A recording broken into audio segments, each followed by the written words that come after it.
Hello, in this video we're going to talk about two-way ANOVA tables. So let's look at the data given by this table, and I'm going to open up StatCrunch. I'm going to move StatCrunch over so that I can try to take a look at both things at the same time here. And in the first column I'm going to label this responses. Next column I'm going to label this row factors. And in the third column, I'm going to label this column factors. So what we want to do is we want to put this data that's in this little 2x2 table, we want to put it in a format that we can analyze with StatCrunch. So the first response, the first value I have here is a 29.8.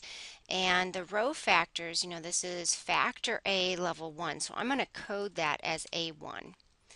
And the column factor, this 29.8, that's sitting in the column for factor B1. So I'm going to code that B1. And then I'm going to put in my next data point, which is a 35.2. That's also sitting in the A1, B1 cell. If we keep going, we've got a 47.3 and a 42.1. Those are both A1 row factors and column B2.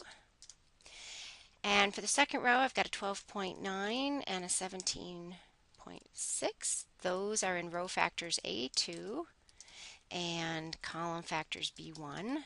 And lastly, I've got two data points, 28.2 and a 22.5. That's row factor A2 and column factor B2.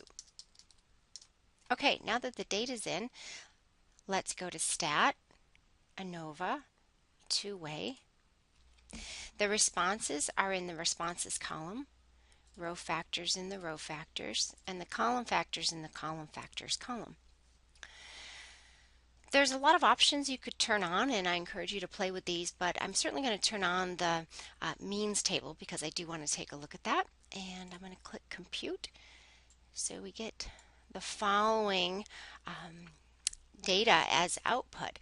And so this tells us a lot about the problem. We certainly got our f-stats here, our p-values. We've got the means table down at the bottom. And if we go back to kind of our My Stat Lab work here, and I'm going to try to put everything on the same screen, I'm going to fast forward through some of these questions.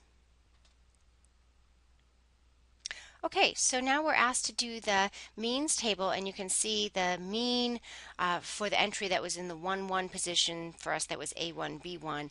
We can just type that in as 32.5. The mean for row 1, column 2, that's a 44.7, and so forth. So that means table was very helpful. I'm going to fast forward again. Okay, now at this point they want us to construct an ANOVA table for this experiment, and you can certainly do this by hand, but StatCrunch has done a lot of the work for us, and so why not use these results? I'm going to see if I can center it a little bit better on the page here. It's kind of falling off the page on me. Okay, there we go. Anyways, so there's our data, and we can just simply type in those values, and they are asking us to be very careful here. We want to round to 3 decimal places. So for example, when we get over here to the p-value for the row factors, we would only enter that as a 0.002. So we only want 3 decimal places there, for example. But everything else pretty much just comes right out of the ANOVA table that StatCrunch provided us.